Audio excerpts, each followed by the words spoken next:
Oi, gente, eu sou a Kellen e no vídeo de hoje eu vou trazer a resenha desse livro, O Azul Entre o Céu e a Água.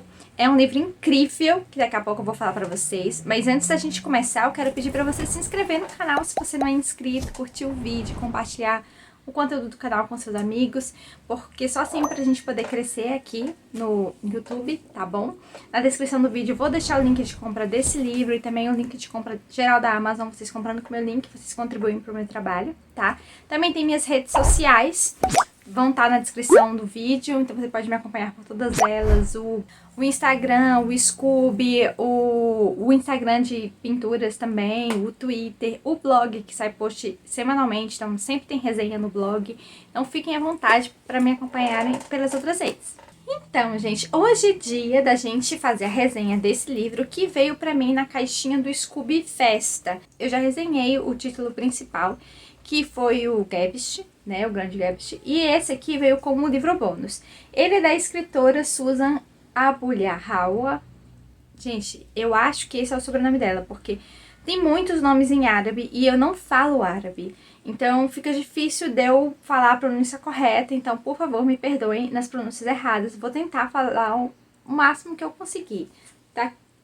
Ele foi publicado pela Bertrand Brasil, tá? É um dos selos da Record, tá? E eu marquei bastante. Olha o tanto que eu marquei. Esse livro foi incrível porque ele retrata uma época entre que os palestinos foram expulsos de algumas aldeias e formaram a faixa de Gaza como uma região de refugiados. Então não foi só uma aldeia, foram várias que foram tomadas pelos os israelitas, né, o povo de Israel. Tem muita coisa pra gente falar desse livro, muita mesmo, mas a primeira coisa que vocês precisam saber é que a Susan é uma refugiada palestina. Então, várias das coisas que ela vai colocar aqui com os personagens que ela inventou são algumas coisas que provavelmente ela passou, ou ela viu pessoas do povo dela passando, ou ficou sabendo que passaram. Então, tem várias coisas verídicas aqui dentro que ela adaptou e usou nos personagens dela, tá? Basicamente, a gente acompanha a história de uma família. E outra coisa que é muito importante vocês saberem, esse livro é uma visão sobre o pessoal da Palestina. Então, tudo que é retratado aqui de Israel, eles são vistos como vários soldados, abusadores, estupradores, ladrões, de várias formas diferentes, entendeu? E a gente tem que lembrar que isso é uma guerra e que tem duas visões, a visão de Israel e a visão da Palestina. Basicamente, a gente não está acompanhando o Hamas ou um grupo de guerrilheiros que está defendendo o povo, não é isso. A gente vai acompanhar uma família normal, que só queria viver a vida dela na terra dela e foi envolvida em toda essa guerra política e territorial. Os relatos são bem tristes, tá? Mas eu vou mostrar pra vocês o mapa da família, porque ele é muito importante pra gente entender a história. O Mamandu é a matriarca da família e ela tem 3 filhos, que é a Mariam, a Nazem e o Mamandu. A Nazem é a filha mais velha, a Mariam é a filha mais nova. Então o Mamandu é o filho do meio, o menino, né? Então assim, eu vou começar de pouco para vocês entenderem melhor a história. Então a gente começa com eles morando em Beit Daras. Então a gente entende mais ou menos como é que funciona a vida deles lá, como eles cuidam da terra, eles plantam, eles colhem e eles trabalham com a terra. Então esse é o trabalho que eles fazem na Embetidaras. E a mãe da Nazem, ela já começou a... É como se ela tivesse entrado num estado meio de loucura, sabe? E aí outras pessoas da região já reconhecem ela como uma mulher louca. Então, várias vezes a Nazem e o irmão dela ficam entrando em bate-boca com outros aldeões lá da aldeia deles, de Beit Daras, para defender a mãe. Então, eles sabem que eles tiveram um pai, eles não conhecem esse pai. Então, assim, e ele simplesmente abandonou a família. Não é que ele tenha morrido, era uma pessoa honrada, não foi isso, ele abandonou. E aí eles sabem que esse cara voltou mais uma vez porque a Mariana nasceu e a Mariana é bem novinha, ela tem uns 8 anos, assim. Então, eles sabem que isso tá rolando, que isso aconteceu, mas depois ele nunca mais voltou, tá? E o que acontece? A gente vê a vida deles e aos poucos a mãe, né, a Mamundu, ela começa a ter uma relação íntima com jeans. Nesse livro, a gente vê muito sobre a cultura árabe. Então, se você já viu alguns vídeos aqui do canal, como As Mil e Uma Noites, que é um projeto que eu tenho aqui no canal, que eu tenho feito a leitura e compartilhado o que eu tenho achado de cada um dos livros. São 5 volumes, eu já li 2, tá? Nesse próximo ano eu devo ler mais um, e a cada ano eu tô lendo um volume, beleza? Então você pode também conferir nesses vídeos das Mil e Uma Noites, que eu falo muito da cultura árabe, do que eles acreditam e tal. Jeans e Ifrit são personagens recorrentes no livro. Então, o livro tem uma pegada, assim, um pouco espiritual para esse lado. Como é que funciona? Os Ifrit são demônios, tá? E os Jinn são gênios, que na maioria das vezes eles ficam próximos dos humanos, não para conceder desejos, como a gente vê em Aladdin e tal, não é isso. E eles se afeiçoam a alguns humanos e acabam tendo alguma relação mais próxima. No caso da mãe da Nazem, Nasmeier,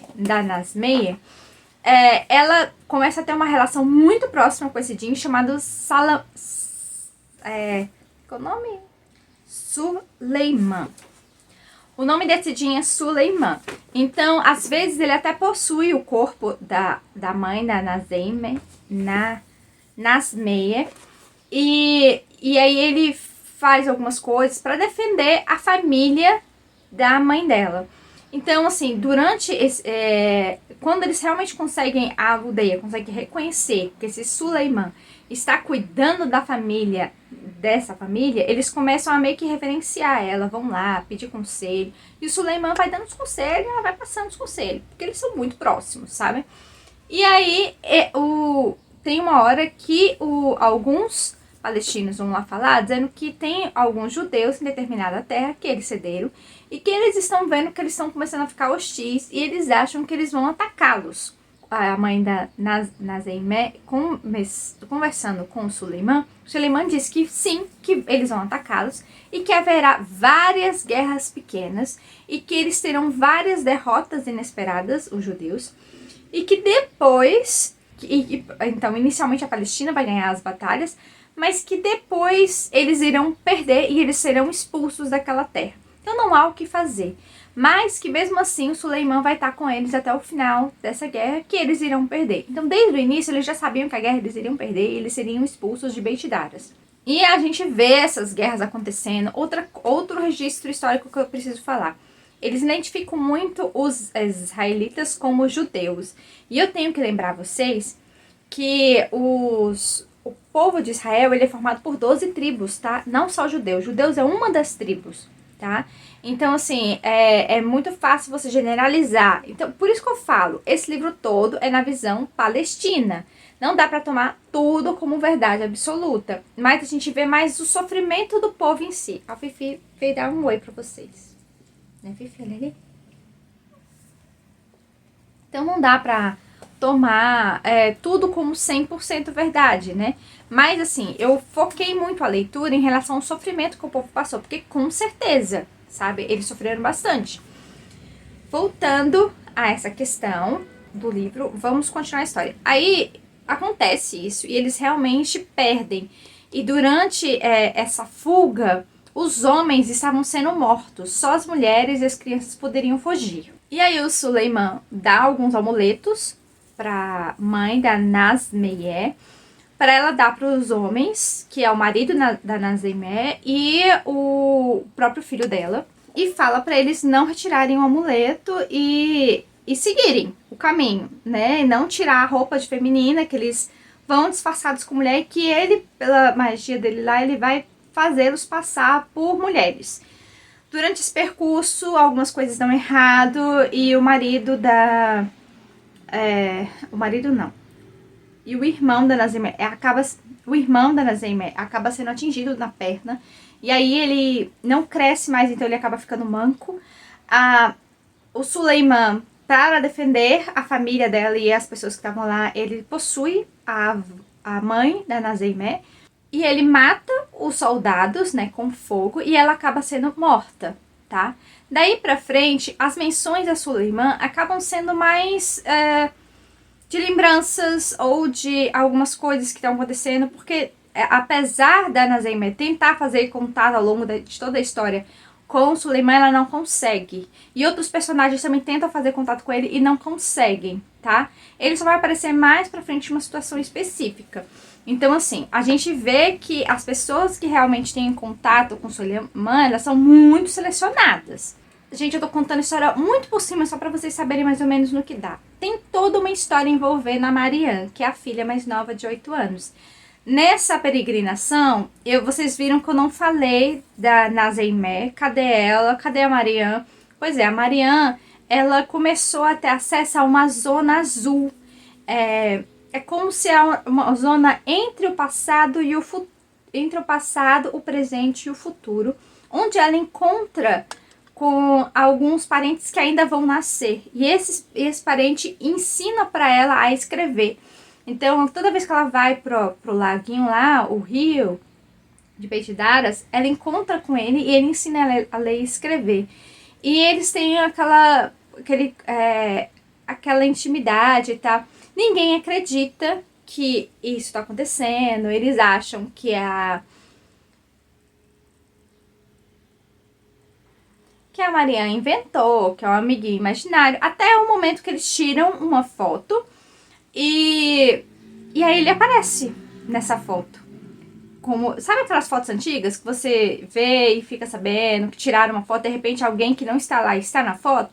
É tipo isso, ele está lá. A Nazemé, ela fica guardando todas essas coisinhas no coração. E a Marianne é a irmã mais nova, então ela trata ela quase como uma filha, né?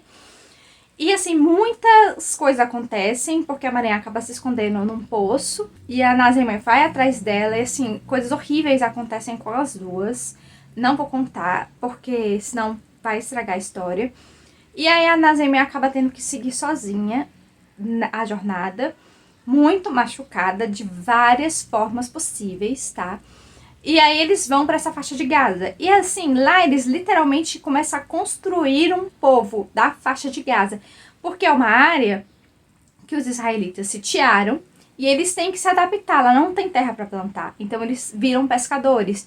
E eles podiam pescar até um determinado período. Se eles passassem dessa zona demarcada, Israel vinha e matava todo mundo, afundava o barco, uma zona, tá?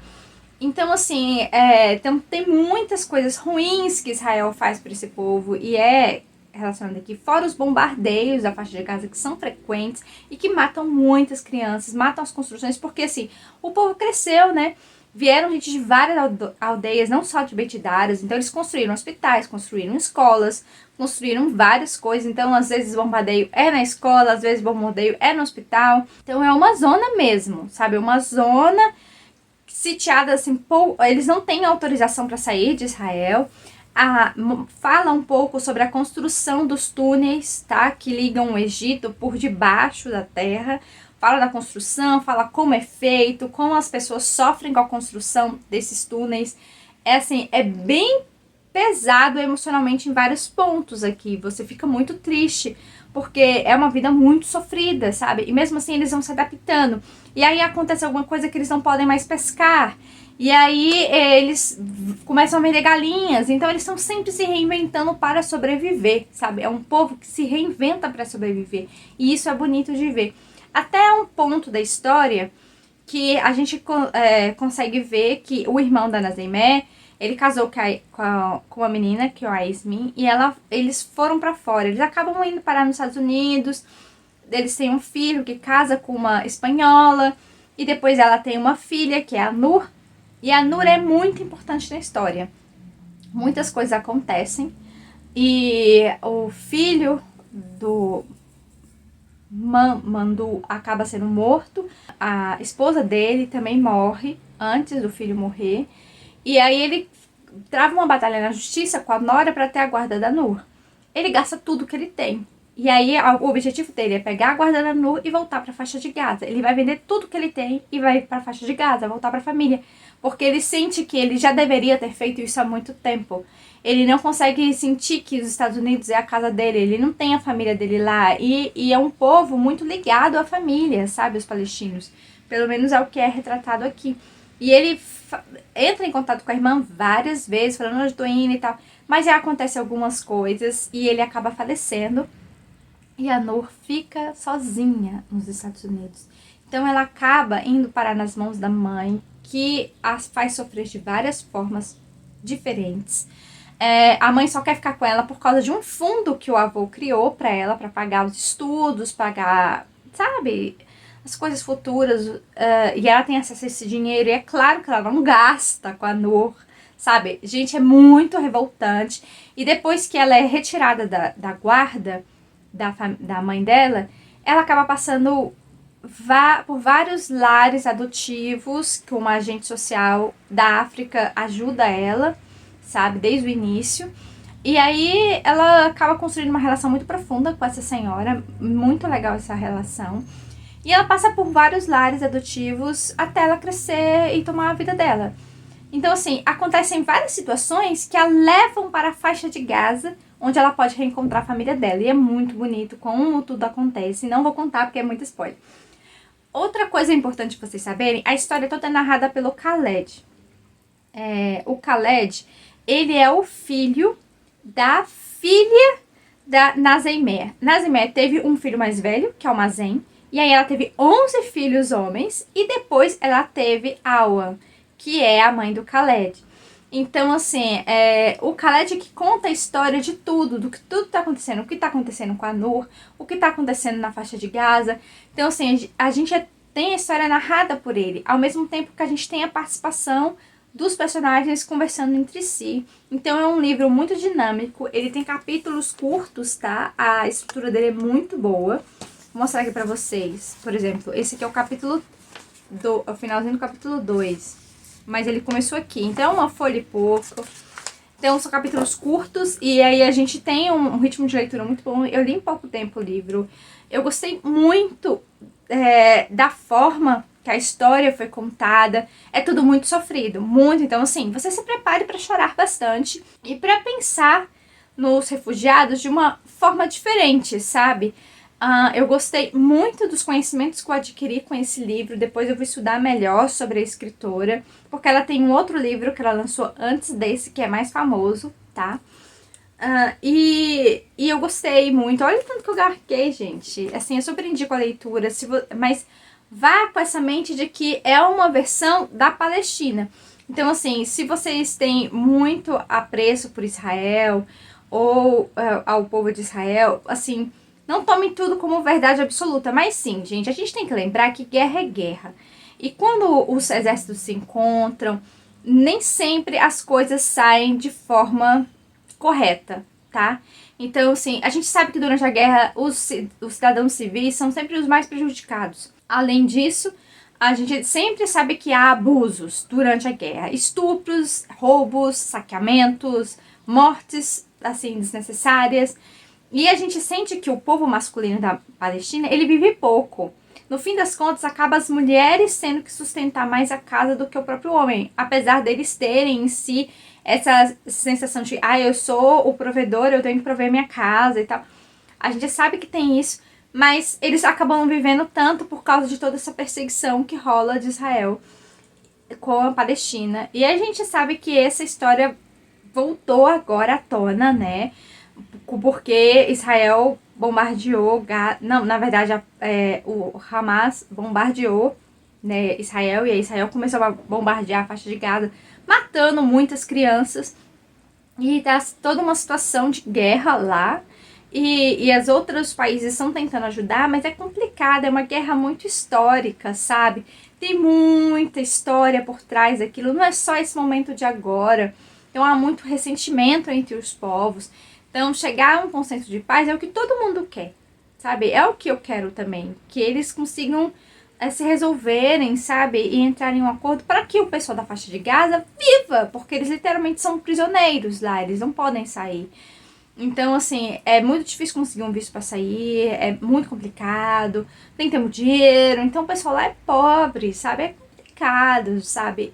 A questão social, a questão política. Então não é só a religião, tem muito mais coisa por trás.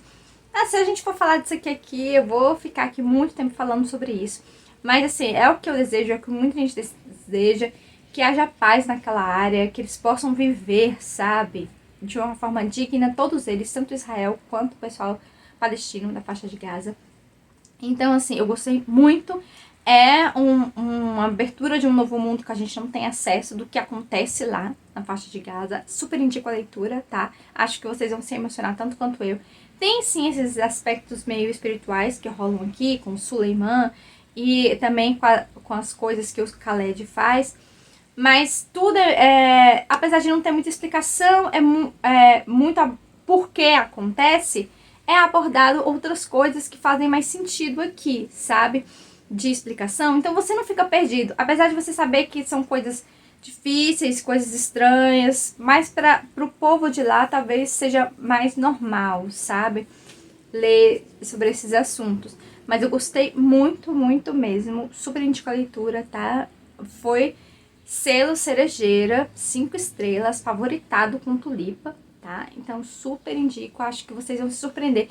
E só por uma última observação, o título desse livro é um trecho de um poema, tá? De uma canção, de um poema, que é repetido no livro de várias formas diferentes, por vários personagens que cantam esse poema, que tem esse trecho dessa frase no meio, que a gente vai se encontrar no azul entre o céu e a água. E essa faixa azul que o Khaled vai visitar a Marianne, eu creio que seja mais sobre isso. E quando tá caindo o pôr do sol, ou tá tendo o amanhecer, tem uma faixa estreita azul, é como se fosse aquele vazio ali onde ninguém habita, mas que passa um tempo lá. Tipo, não habita permanentemente, mas que passa um tempo lá. É muito, muito interessante. Me impressionou muito, me emocionou muito, eu chorei muito, gente. Então, super, super indico, tá? Então é isso, gente. Espero que vocês tenham gostado. Eu gostei demais do livro, gente. Um dos favoritos do ano, tá bom? Tchau e até o próximo vídeo.